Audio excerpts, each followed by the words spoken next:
Bismillahirrahmanirrahim. Assalamualaikum warahmatullahi wabarakatuh. Alhamdulillah, hamdulillahi wa kafa, wassalatu wassalam alal mustafa wa ala alihi wa sahbihi wa man ihtada amma ba'd. Allahumma ahina ala sunnatih wa amitna ala millatih wa syurna fi zumratih ma'al ladhina an'amta alaihim minan nabiyyina was siddiqin wa syuhada'i was salihin wa hasuna ulaika rafiqa. Yang sama-sama kita hormati Bapak Ketua Dewan Pembina Yayasan Amal Mulia, Bapak Hadik Isninanto, ST. Begitu pula Ketua Yayasan Amal Mulia Blora, Bapak Santoso Budi Susetyo, SOS. Dan Ketua Penyelenggara dari LPIT Permata Mulia, Ibu Sri Miningsih, Sarjana Keperawatan. Dan tentu saja peserta seminar online, seminar parenting online, yang kita semua berharap kita semua dalam lindungan keberkahan Allah Subhanahu wa Ta'ala. Berbahagia sekali dan bersyukur kami bisa bersilaturahim secara online pada ayah bunda sekalian, tentu dalam rangka saling mengingatkan dan saling menguatkan, tawasau bil haq dan tawasau bis sabr. Kita menjadi orang tua, kita sama-sama diuji, dan kita sama-sama berikhtiar agar benar-benar mampu menjalankan kewajiban kita sebagai orang tua untuk mendidik anak-anak kita dengan baik dan sepenuh hati. Sangat bersyukur tentu di tengah hari-hari kita menyambut Ramadan yang mulia, kita telah memasuki bulan Rajab dan kita telah berdoa keberkahan. Allahumma barik lana fi Rajab wa Sya'ban wa balighna Ramadan. Kita meminta diberikan keberkahan dalam bulan Rajab, bulan Sya'ban, dan disampaikan usia kita pada bulan Ramadan. Tentu bukan hanya sekedar kita ingin mendulang pahala sebesar-besarnya di bulan Ramadan, tapi kita ingin menjadikan momentum bulan Ramadan juga menjadi momentum yang mengasyikkan bagi anak-anak kita, sekaligus momentum untuk mendidik anak-anak kita dengan lebih baik, dengan lebih intensif. Tentu kita sama-sama berusaha dalam menjalankan itu semua. Tidak selupa, sholawat dan salam marilah senantiasa kita sampaikan, kita doakan semoga senantiasa tercurah kepada Nabi junjungan kita, Nabi Muhammad Sallallahu Alaihi Wasallam. Begitu pula kepada keluarga beliau, para sahabat dan seluruh umat Islam yang istiqomah menjalankan risalah Islam, dan semoga kita termasuk di dalamnya. Parenting, seminar parenting online ini dalam rangka Family Day di SDIT Permata Mulia Blora. Kita ingin sama-sama mengingat kembali betapa menjadi orang tua adalah satu anugerah yang luar biasa. Satu nikmat dari Allah Subhanahu wa Ta'ala yang luar biasa. Kita diberikan amanah dan anugerah. Tapi sekali lagi, tentu saja bukan sekedar anugerah, hadiah, pemberian dari Allah Subhanahu wa Ta'ala, tetapi anak adalah amanah yang harus kita jaga, yang kita harus berikhtiar. Nah, disinilah kita meyakini bahwa momentum-momentum dalam kehidupan kita harus kita optimalkan untuk menjadi bagian momentum mendidik anak-anak kita, termasuk Ramadan yang akan datang. Nah, sebelum itu saya ingin mengajak ayah bunda sekalian untuk kembali kita merenung. Kita ingin melihat bagaimana Ramadan ini menjadi titik balik di mana peran ayah bunda kita semakin kuat dalam menghantarkan anak sukses dunia dan akhirat. Baiti jannati, rumah surgaku. Demikian tema seminar parenting online yang ingin kita sama-sama bahas pada kesempatan kali ini. Nah, ayah bunda sekalian yang dimulakan Allah Subhanahu wa Ta'ala, kita sama-sama sepakat betapa kita menginginkan kebaikan, kebahagiaan di dunia dan di akhirat. Bahkan doa kita saja, Rabbana atina fid dunya hasanah wa fil akhirati hasanah wa qina adzaban.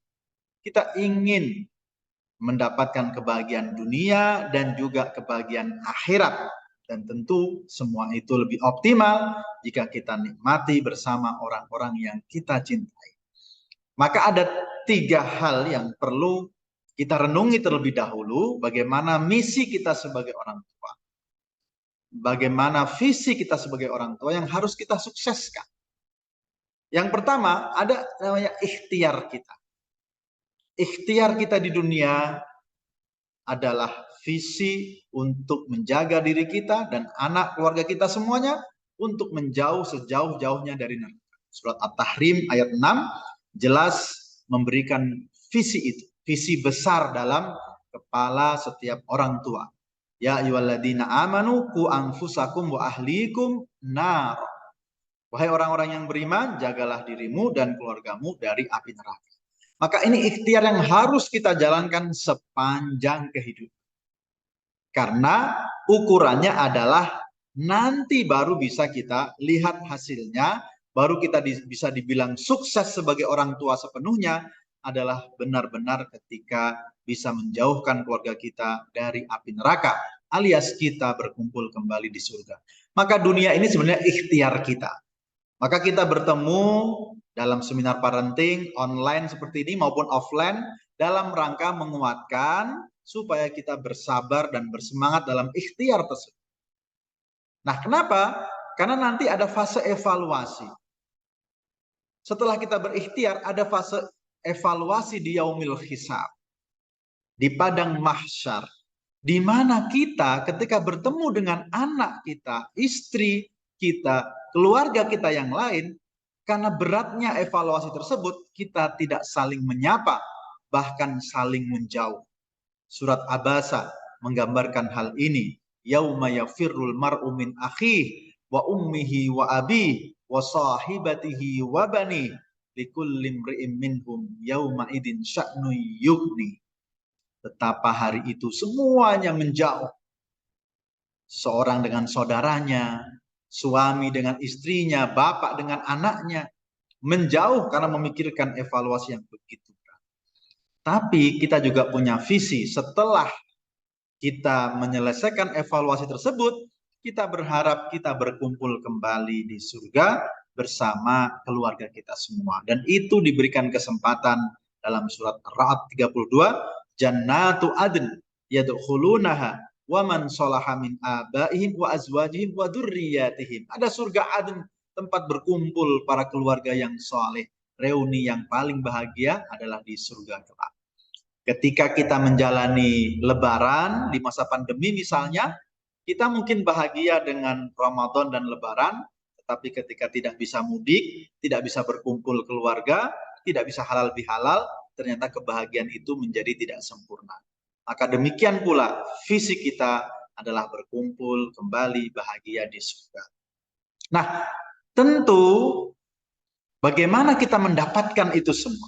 Bagaimana kita berusaha berikhtiar untuk mendapatkan kebaikan di surga, di akhirat, itu dimulai dengan kita mendapatkan kebaikan-kebaikan di dunia. Maka visi akhirat tadi jelas, visi dunia, keluarga juga harus punya visi di dunia ini, yang sebenarnya visi itu sudah kita lantunkan setiap saat dalam doa kita. Dalam surat Al-Furqan ayat 74. Rabbana hablana min azwajina wa dzurriyyatina qurrata a'yun waj'alna lil muttaqina imama. Kita berharap bahwa keluarga kita menjadi qurrata a'yun, yaitu bahagia dalam ketaatan. Kita mendapatkan kebahagiaan dengan ketaatan. Dan yang kedua, waj'alna lil muttaqina imama, jadikan kami pemimpin orang bertakwa adalah keluarga kita menjadi keluarga yang penuh manfaat untuk masyarakatnya. Berkah karena penuh manfaat. Nah, dua hal ini harus kita ciptakan di dunia, kita ikhtiarkan di dunia agar mendapat kebahagiaan paripurna di akhirat. Jadi di dunia ini keluarga kita memang harus berusaha, berikhtiar juga untuk menjadikan keluarga yang bahagia, dan bahagia itu karena melihat anak-anak kita, keluarga kita dalam ketaatan. Dan yang kedua, melihat anak-anak kita dan keluarga kita semua mempunyai manfaat yang besar bagi masyarakatnya, penuh keberkahan. Khairun nas anfa'uhum linnas. Manusia yang terbaik adalah yang paling banyak manfaatnya kepada manusia lainnya.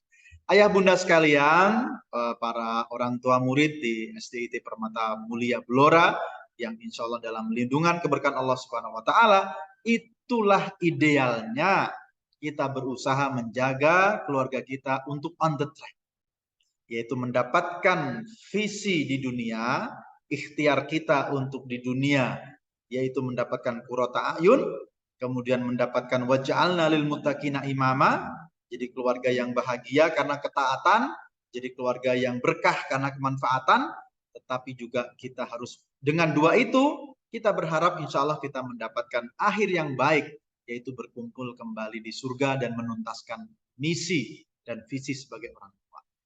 Jadi walhasil, itu idealnya di mana kita harus berikhtiar sepanjang hayat itu.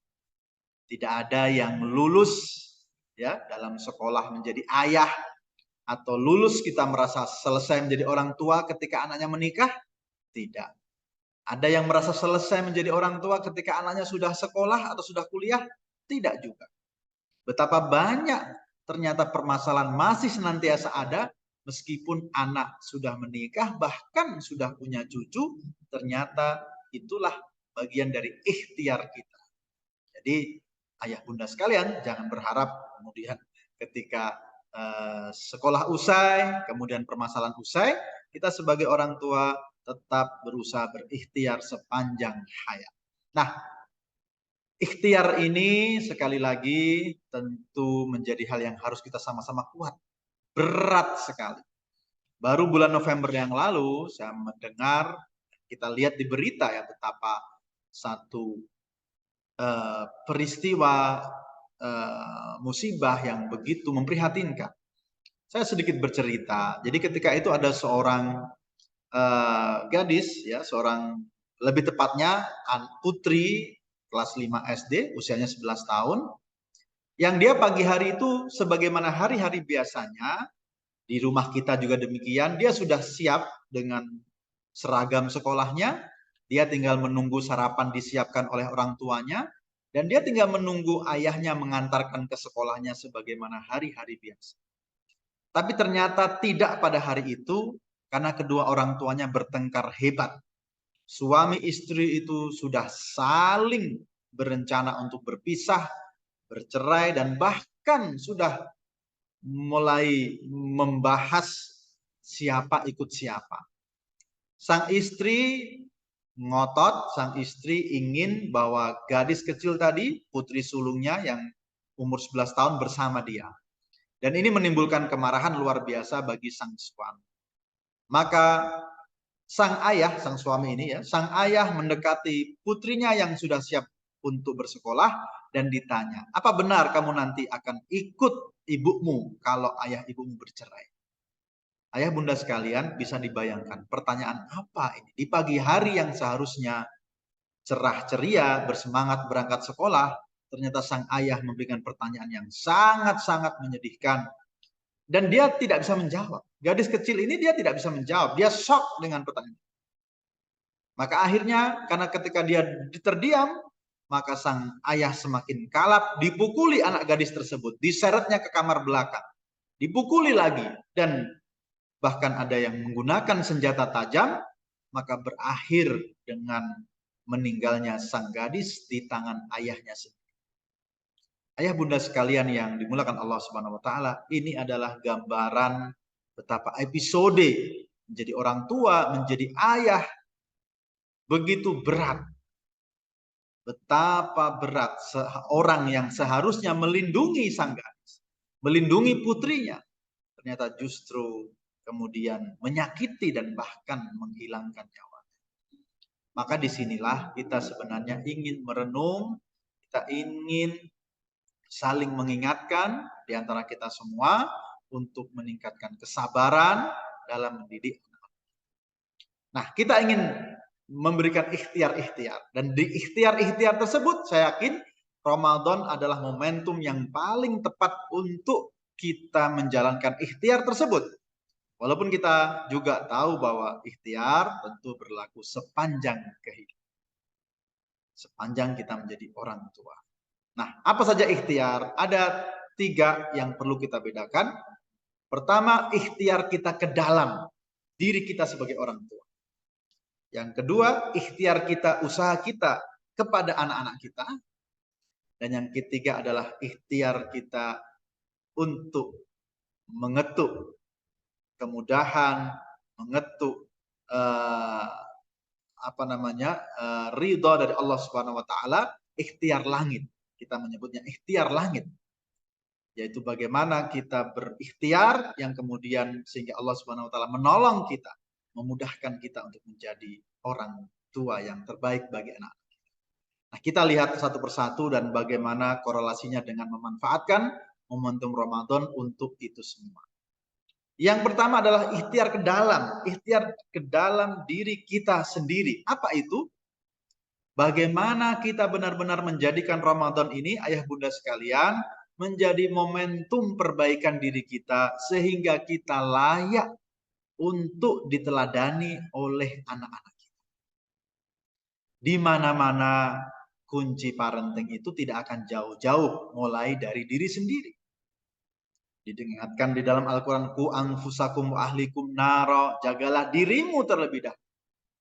Kemudian diingatkan dalam hadis, kullu maulud yuladu alal fitrah, setiap anak terlahir atas fitrahnya. Fa'abawahu, kedua orang tuanya lah yang kemudian berperan dalam menjadikan anaknya yuhawidanihi au yumajjisanihi au yunassirani. Jadi Yahudi, Majusi atau Nasrani. Maka jelas bahwa keteladanan selalu dituntut dalam ketika kita bicara parenting, dimanapun dan kapanpun pasti adalah ikhtiar ke dalam dulu. Kita perbaiki diri kita sebagai orang tua. Layak nggak kita menjadi teladan? Apakah kita sudah memberikan yang layak bagi anak-anak kita, atau jangan-jangan kita mempermainkan anak-anak? Kita ngerjain anak-anak. Apa maksudnya, ayah bunda sekalian? Ngerjain anak-anak itu misalnya ketika anak kita diberikan tugas-tugas kebaikan di sekolahnya, dia diminta untuk memperbanyak tilawah, dia minta untuk komitmen dalam menjaga sholat berjamaah. Tetapi ternyata di rumah dia tidak mendapati ayah bundanya dalam kondisi demikian. Dia mendapati ayah bundanya berkebalikan dengan yang dipesankan oleh ustadz-ustadzahnya di sekolah. Maka ini namanya kita ngerjain. Kita membuat dia bingung. Kita membuat dia gelisah. Maka sekali lagi, keteladanan, ikhtiar ke dalam. Apalagi bulan Ramadan. Bapak Ibu sekali lagi, ayah bunda sekalian yang dimuliakan Allah Subhanahu wa taala, semua tentu sepakat. Bulan Ramadan, musim kebaikan, selama 1 bulan 30 hari kita ditempa dengan berbagai peluang-peluang amal kebaikan. Seharusnya itu mengubah diri kita untuk menjadi lebih baik. Keteladanan kepada anak-anak kita, keteladanan dalam masalah akidah, dalam masalah ibadah, dalam masalah akhlak, semuanya harus kita tunjukkan. Di bulan Ramadan, anak-anak kita akan melihat kalau kita bersemangat dalam menghidupkan Ramadan dengan tilawah Al-Quran, kita berikan target yang sesuai dengan kemampuan. Kalau kita bersemangat untuk sholat berjamaah dan tarawih di masjid, maka anak kita tentu akan mudah mengikuti dan meniru. Sebaliknya, kita bisa mematikan Ramadan kita. Kita bisa meminggirkan Ramadan kita. Dengan cara apa? Kita lupakan aktivitas-aktivitas kebaikan. Mungkin kita sibukkan menahan lapar dengan menikmati tayangan-tayangan di YouTube. Kita sibukkan dengan berbagai macam permainan. Kita sibukkan Ramadan di rumah kita dengan tayangan-tayangan yang tidak ada bedanya dengan hari-hari biasa. Maka Ramadan akan terpinggirkan, Ramadan akan usai, bahkan waktunya belum mulai, kita sudah menganggapnya tidak. Maka na'udzubillah summa na'udzubillah, mari kita berikan keteladanan. Ramadan saya yakin menjadi momentum yang tepat. Kita ajarkan keteladanan tentang bagaimana puasa yang baik. Kita ajarkan keteladanan tentang bagaimana menahan marah. Semua kita sepakat, saya yakin kita tahu Ramadan salah satunya adalah ibadah untuk melatih kita menahan hawa nafsu, termasuk menahan emosi marah. Bahkan orang yang berpuasa diminta untuk menjaga dan mengkonfirmasi Ya, ketika ada yang berusaha untuk mengajak ribut, orang yang berpuasa selalu mengatakan, maaf saya sedang berpuasa. Maka bahwa Ramadan bulan untuk mengontrol emosi, keteladanan. Sang ayah, sang ibu tentu jangan marah-marah di bulan Ramadan, di bulan yang lainnya, karena itu akan menjadi teladan yang buruk bagi anak-anak kita. Apalagi kalau kemudian marahnya dengan mengucapkan kata-kata yang kotor. Na'udzubillah summa na'udzubillah. Keteladanan dalam ibadah. Ramadan itu syahrul Quran, bulan Al-Quran, bulan di mana di dalamnya diturunkan Al-Quran, bulan di mana para salafus saleh berlomba-lomba untuk membaca dan menghatamkan Al-Quran. Bahkan Rasulullah SAW setiap malam di bulan Ramadan didatangi malaikat Jibril alaihissalam bertadarus Al-Quran. Maka Ramadan keteladanan bagi diri kita, orang tua kita jadikan Ramadan juga Ramadan sebagai rumah kita, rumah Quran. Siapa sih yang tidak mau kalau anak-anaknya dekat dengan Al-Quran? Siapa sih yang tidak mau kalau anak-anaknya bertambah hafalan Qurannya? Hari ini kita menyaksikan betapa banyak orang itu bersemangat dalam mengajak anak-anaknya atau memotivasi anaknya dalam menghafal Quran. Tapi pertanyaannya adalah, bagaimana dengan hafalan ayah ibu di rumah? Bagaimana dengan apakah ayah dan bunda sudah menghidupkan lingkungan Quran? Kalau ternyata kita ingin anak-anak kita bertambah hafalan Qur'annya, tetapi di rumah tidak kita siapkan fasilitasnya, tidak kita dukung dengan suasana Qur'ani, maka tentu itu satu hal yang tidak. Nah, Ramadan waktu yang tepat. Mari kita jadikan rumah kita rumah Qur'an, sehingga anak-anak kita kemudian bersemangat juga dalam lebih dekat kepada Al-Quran, bersemangat di dalam membacanya, menghafalkannya, dan tentu saja kita juga bisa buat majelis-majelis mengkaji dan membaca tafsir Al-Quran selama Ramadan ini. Jadi keteladanan. Tentu keteladanan bukan hanya dalam ibadah, tadi sudah sebutkan dalam akhlak juga. Ramadan jangan marah-marah, suami istri jangan marah-marah, ayah bunda.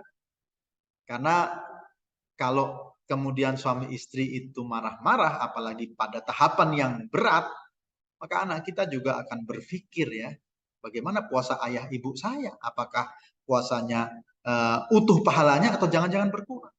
Dan lebih dari itu, ketika kita marah-marah, ayah bunda sekalian, di hadapan anak-anak kita, tentu itu menjadi teror perasaan. Dia akan sedih, dia akan trauma. Dia akan mengingat. Dan bisa jadi trauma, na'udzubillah.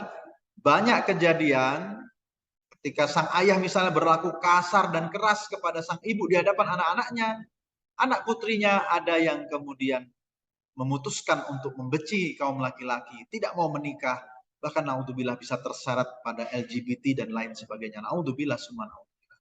Maka ingat, teladan dalam kasih sayang, teladan dalam kasih sayang suami istri, malla yarham la yurham.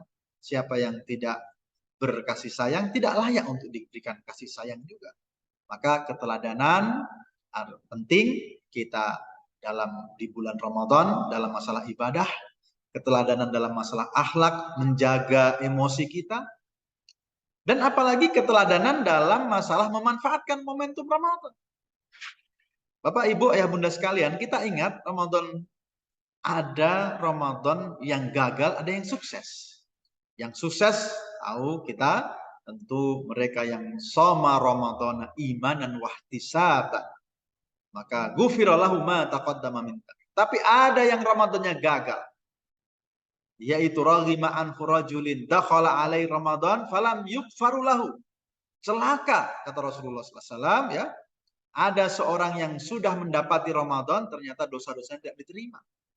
Dalam hadis yang lain kita tahu rubba shaimin laisa lahu min siyami illal ju'. Betapa banyak orang berpuasa tidak mendapatkan pahala apa-apa kecuali hanya lapar. Maka disinilah kita juga harus memberikan keteladanan bagaimana mengoptimalkan waktu di bulan Ramadan. Jangan-jangan justru ternyata orang tuanya lah yang mengajarkan untuk bersantai-santai, bermalas-malasan, tidak produktif, dan lebih buruk lagi, jangan-jangan orang tuanya yang mengajarkan, udahlah Ramadan supaya cepat kita menghabiskan waktu siang, supaya cepat maghrib, udahlah kita optimalkan perangkat yang ada. HP, televisi, laptop digunakan mengeksplor YouTube ya, berbagai macam itu, dan orang tuanya menjadi yang menteladani atau memberikan contoh pada anak-anaknya, maka anak kita bisa jadi tidak bersemangat untuk menghidupkan Ramadan dengan tilawah, dengan di masjid dan lain sebagainya. Ramadan bagi anak-anak kita itu penting, ayah bunda sekalian. Jadikan mereka itu semangat. Jadikan mereka itu bahagia di bulan Ramadan. Bahkan jika perlu, kita berikan suasana rumah yang syiar. Dekorasi Ramadan. Kita berikan pernik-pernik Ramadan. Sehingga mereka bisa terkenang. Saya ingat persis ketika saya bersafari dakwah tahun 2013 di Jepang. Salah satu kota yang saya kunjungi itu kota di bagian pedalaman, di mana di sana banyak teman-teman kita, saudara-saudara kita, tenaga kerja, itu bekerja di sektor perkapalan, alat-alat kapal, dan waktu itu saya masih ingat musim panas. Kita bisa membayangkan kalau di negeri kita, puasa Ramadan tidak akan jauh-jauh di angka 13 jam, 14 jam. Di sana ketika musim panas, puasa bisa kita jalani dalam sampai 17 jam. Saya masih ingat sahur pukul 2:30 dan berbuka puasa maghrib itu 8:30 atau bahkan jam 9. Nah, ternyata di kota yang sepi itu, mereka di kesempatan puasa di musim panas, waktu yang panjang, pekerjaannya berat, las ya, panas juga, dan jam kerjanya panjang. Jadi mereka tetap bersemangat meskipun beratnya kondisi puasa Ramadan di tanah Jepang sana. Dan bukan hanya bersemangat dalam berpuasa, mereka juga ingin menghidupkan Ramadan dengan tadarus Al-Quran, tarawih bersama, dan aneka kegiatan lainnya sebagaimana buka bersama yang kita lakukan juga. Ini tentu sesuatu yang hebat, sesuatu yang mahal, di mana anak-anak muda tanpa kontrol dari lingkungannya, sebenarnya dia bebas untuk tidak berpuasa, dia bebas untuk berdiam saja ketika Ramadan tiba, tapi mereka tidak memilih itu. Mereka memilih tetap menghidupkan Ramadan, tetap berpuasa meskipun berat. Nah, ternyata alasan mereka dan motivasi mereka kenapa? Karena mereka penuh kenangan dan nostalgia dengan masa Ramadan ketika masih kecil.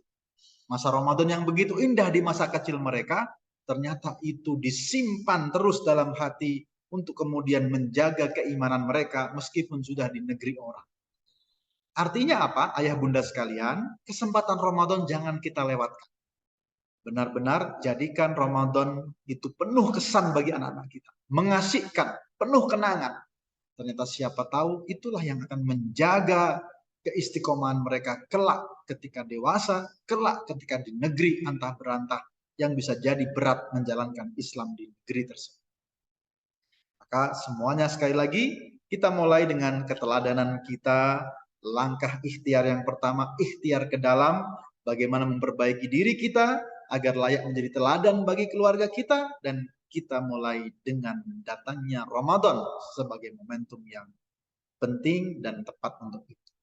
Kemudian langkah kedua adalah ikhtiar kita kepada anak-anak kita.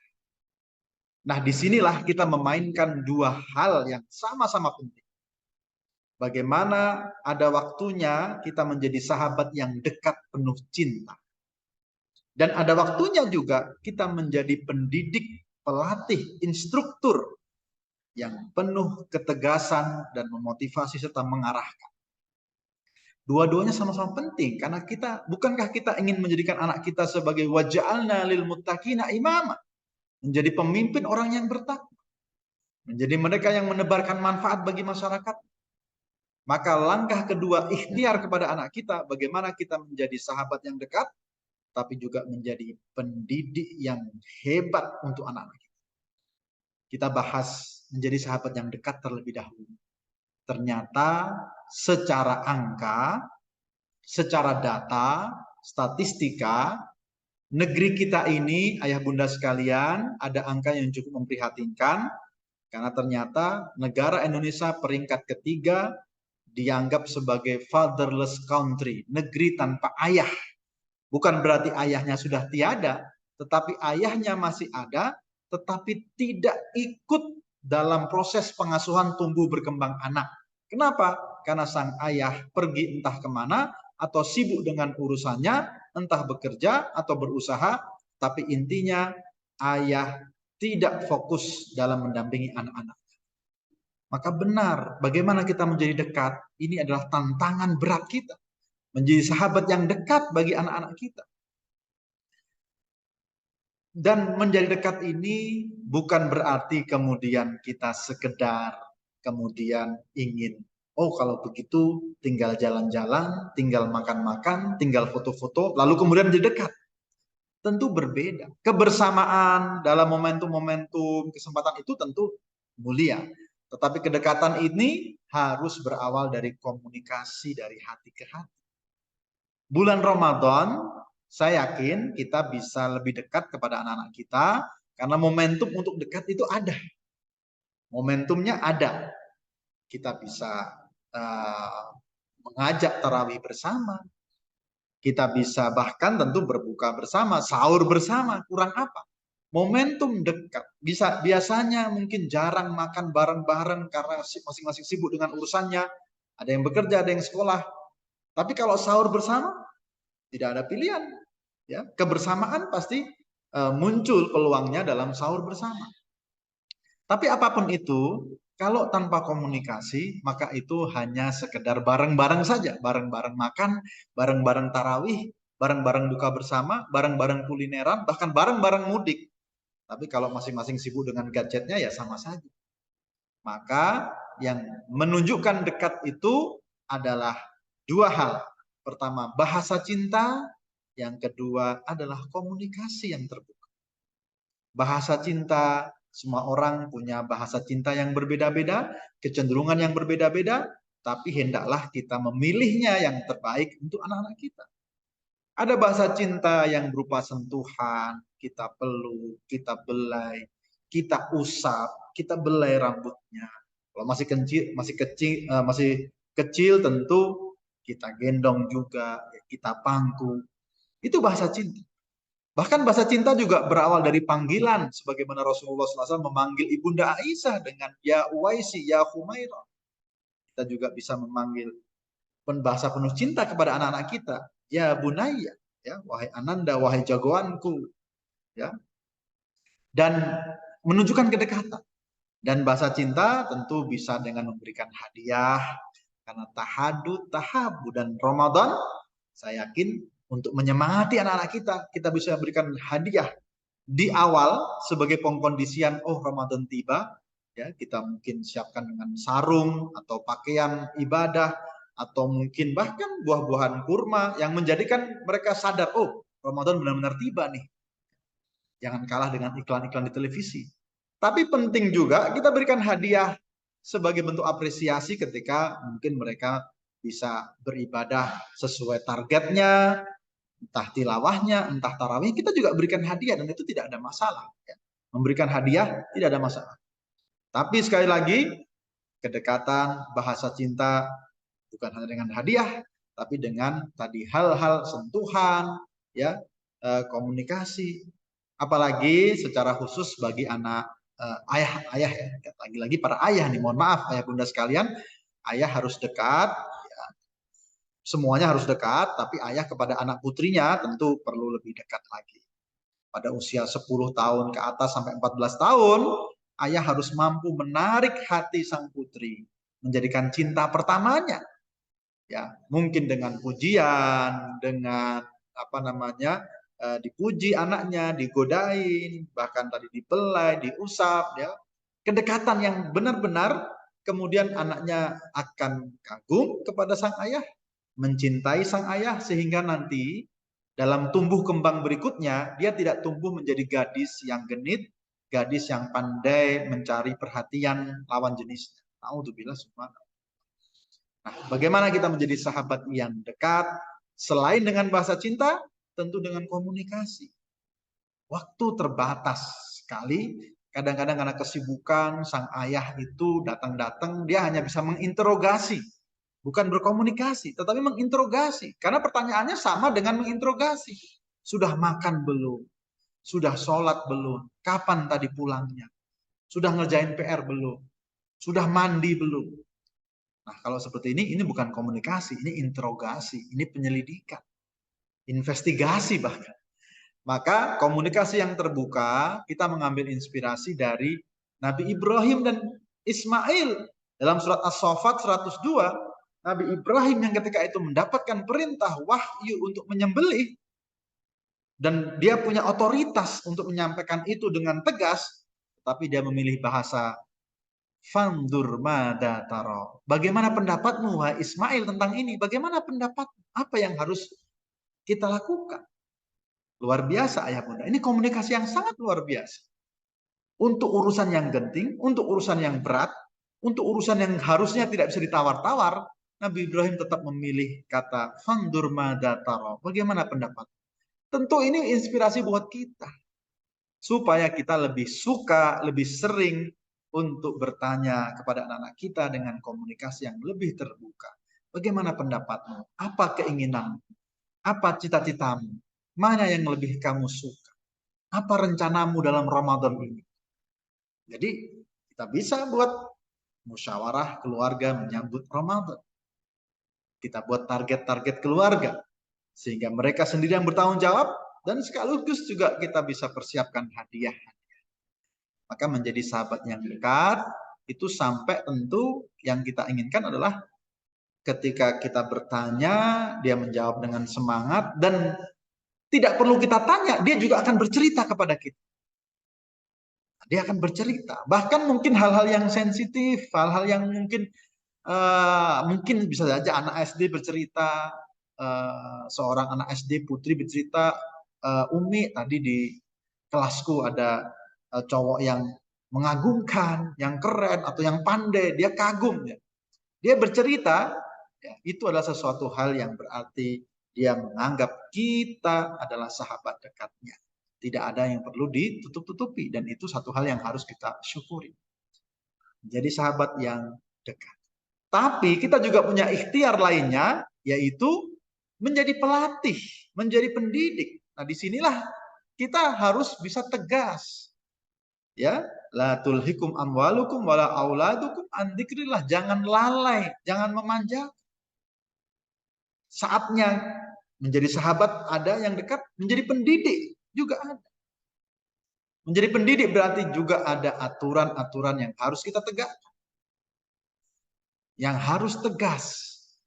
Kalau soal memanjakan, semua orang tua itu potensinya memanjakan ada. Makanya doa kita doa anak-anak kita diapresiasi karena kita mendidik mereka, bukan soal menyayangi. Menyayangi itu udah otomatis. Ya, doanya Rabbik firli wali walidaya warhamhuma kama rabbayani shaghir. Ya Allah, sayangilah kedua orang tuaku, sayangilah keduanya sebagaimana mereka telah mendidik aku ketika kecil. Bukan telah menyayangi, tapi telah mendidik. Jadi mendidik, tugas orang tua juga mendidik. Kalau mendidik beda dengan menyayangi, beda dengan memanjakan. Pasti harus ada ketegasan. Apalagi kalau kita bicara hari ini, semua orang tua bicara tentang gadget, ya, tentang HP, tentang kecanduan, tentang anaknya bermain game dan seterusnya. Maka kita perlu merenung. Semua tentu bisa jadi berawal dari kita yang memang membiarkan, atau kita yang lalai, atau kita yang sibuk, atau kita yang tidak punya konsep tentang itu, maka akhirnya terjadilah yang terjadi sebagaimana dialami oleh banyak orang tua hari. Maka sekali lagi tentu perlu ada ketegasan, kapan boleh, apa saja yang boleh, ya, pendampingan, dan itu kalau kita bahas tentu akan lebih panjang lagi. Tetapi itulah fungsi orang tua, menjadi pendidik juga. Dan pendidik tentu harus memotivasi. Rasulullah SAW mendoakan Ibnu Abbas untuk menjadi pakar tafsir, ahli tafsir. Allahumma faqihu fid din wa alimhu ta'wil. Rasulullah SAW memotivasi Hasan dan Husain, kedua cucu beliau, ketika beliau sedang bermain kuda-kudaan dengan kedua cucunya. Ada yang berkomentar, wah, nikmal markab raqibtuma, sebaik-baik kuda yang engkau tunggangi, sebaik-baik tunggangan yang kalian tunggangi. Maka Rasulullah SAW mengatakan, tidak, sebaik-baik penunggang kuda adalah mereka berdua. Memotivasi. Sebagai pendidik, tugas kita memang harus menemukan potensi anak-anak kita, kecenderungan anak-anak kita, dan kemudian memotivasi mereka untuk melatihnya dan memberikan fasilitas untuk itu. Jadi jangan sampai kita sebagai orang tua menutup mata bahwa anak kita punya keasikan sendiri loh ketika menggambar misalnya. Anak kita pintar menulis loh. Anak kita hebat di olahraga ya. Itu harus kita tangkap sebagai orang tua untuk kemudian kita arahkan, kita asah, kita motivasi. Jangan kita paksa anak-anak kita untuk menjadi yang kita inginkan sementara mereka mungkin tidak siap atau mereka tidak suka dengan hal itu. Tapi kita fasilitasi, kita arahkan, dan kita buka diskusi. Umar bin Abdul Aziz itu pernah ya ketika itu dia diminta oleh ayahnya belajar di daerah Syam saja, daerah metropolitan, kota besar yang di sana peradabannya ketika itu lebih maju. Tapi Umar bin Abdul Aziz juga dia berdiskusi kepada sang ayah dengan mengatakan, wahai ayahku, maukah aku usul yang lebih baik dari itu? Apa itu? Dikatakan, bagaimana kalau aku ke Madinah saja? Aku belajar dari para ulama Madinah, ilmu dan adab dari mereka. Dan itulah yang terjadi, dikirimkan ke Madinah, nggak jadi dikirim ke Syam ya, atau daerah yang metropolis ketika itu. Nah ini contoh ya betapa ada mengarahkan, berdiskusi sesuai kecenderungan sang anak. Dan tentu yang paling penting adalah bagaimana kalau pendidik itu ya punya kurikulum ya. Bagaimana kita juga punya waktu-waktu khusus untuk anak kita mendidik dan mengarahkan mereka, bukan kemudian kita merasa adalah sudah itu urusannya sekolah. Ayah bunda sekalian, kita perlu buat majelis-majelis keluarga, dan Ramadan itu adalah waktu yang penting. Momentum yang luar biasa. Kita bisa membuat majelis setelah subuh misalnya ketika tidak ada waktu sekolah atau libur sekolah. Kita bisa buat majelis dalam menunggu berbuka.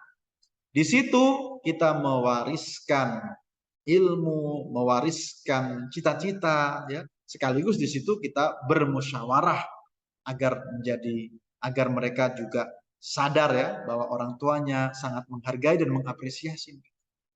Jadi menjadi sahabat yang dekat, menjadi pendidik yang hebat, yang bisa mengajarkan, yang bisa mengarahkan, bisa memotivasi, menemukan potensi anaknya. Kita tidak boleh memaksa anak kita harus pintar satu bidang, ternyata dia bisa pintar bidang yang lain.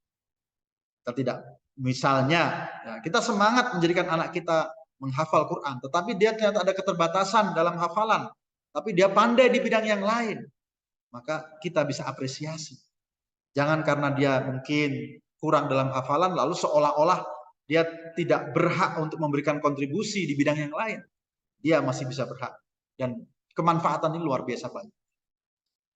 Ayah bunda sekalian, setelah ikhtiar kita kepada anak-anak kita menjadi sahabat yang dekat, menjadi pendidik yang hebat, ikhtiar yang terakhir adalah ikhtiar langit, yaitu bagaimana kita berharap memohon kepada Allah Subhanahu wa taala dimudahkan langkah kita dalam mendidik anak-anak kita. Barangkali orang tua kita dulu belum pernah punya seminar, belum ada seminar-seminar parenting yang intensif seperti hari ini. Tetapi mereka bisa jadi langkah ikhtiar langitnya lebih kuat. Apa saja? Yang pertama tentu doa. Kita senantiasa berdoa. Kita berdoa, mendoakan anak-anak kita untuk dimudahkan, tentu menjadi qurrata ayun. Kita doa anak kita menjadi lil muttaqina imama. Kita doa anak-anak kita menjadi mereka yang mendirikan sholat. Seorang nabi saja berdoa agar anak-anaknya kokoh dalam mendirikan sholat. Dan tentu doa bukan hanya sekedar sendirian di sepertiga malam terakhir.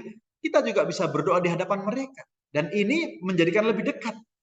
Sebagaimana Rasulullah SAW mendoakan ketika itu Usama bin Zaid dan cucu beliau didoakan, ya Allah sayangilah mereka berdua sebagaimana aku menyayangi mereka berdua. Kita bisa mendoakan anak-anak kita di hadapan mereka, ya Allah jadikan anakku sebagai orang yang bermanfaat. Maka mereka juga akan tersemangati dan kita lebih dekat. Dengan doa, ikhtiar langit kita. Selain doa, tentu dengan bersabar. Bapak Ibu sekalian, semua mendapatkan ujian. Nabi Nuh mendapatkan ujian tentang anaknya. Untuk mengajari sholat saja kita ingat. Wa'mur ahlaka bis sholah wastabir alaiha.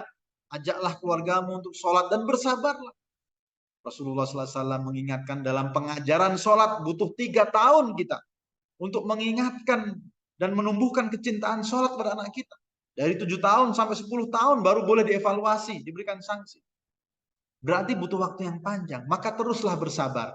Sebagai ikhtiar langit kita bersabar. Semoga kemudian Allah memberikan kemudahan. Dan yang terakhir, kuncinya juga adalah mari kita menjaga ketakwaan kita. Menjaga kesalihan diri kita. Supaya apa? Kalau kita berkaca pada kisah Nabi Khidir dan Nabi Musa, Khadir dan Nabi Musa, yang ketika itu membangun ya satu dinding bangunan yang di dalamnya ada harta kedua anak yatim. Salah satu alasannya penjagaan itu karena wakana abuhuma salihah, karena kedua orang tuanya saleh. Artinya apa? Kesempatan ketika kita menjaga kesolehan diri kita, menjaga ketakwaan diri kita, insya Allah semoga kemudian Allah menjaga anak keturunan kita. Diberikan penjagaan dari hal-hal yang buruk. Maka banyak salafus saleh yang mereka ketika melakukan qiyamul lail, salah satunya berniat bahwa dengan amalnya itu dia berharap kemudian supaya Allah menjaga anak-anaknya. Jadi mari kita menjaga kesalihan diri kita, dan saya yakin Ramadan adalah waktu yang tepat untuk menjaga kesalihan diri kita, meningkatkannya dan menjauhi segala kemaksiatan. Semoga Allah Subhanahu wa taala mudahkan ikhtiar kita, langkah kita untuk mendidik keluarga kita sehingga insya Allah di dunia bisa bahagia karena ketaatan, qurrata ayun, menjadi keluarga yang berkah karena kemanfaatan, dan di akhirat insya Allah bisa berkumpul di surga hati. Semoga Allah Subhanahu wa taala memudahkan, semoga kita semua bisa istiqomah hingga husnul khatimah. Sekali lagi, seminar parenting online untuk orang tua murid STIT Permata Mulia Blora ini tentu tidak cukup hanya dengan menyimak saja. Mari kita sama-sama aplikasikan sesuai dengan kemampuan kita. Mari kita saling menasihati, saling menguatkan untuk terus bersemangat dalam mendidik anak-anak kita. Semoga Allah SWT mudahkan, semoga kita istiqomah hingga husnul khatimah. Aqulu qauli hadza wa astaghfirullahi li wa lakum innahu huwal ghafurur rahim. Wassalamualaikum warahmatullahi wabarakatuh.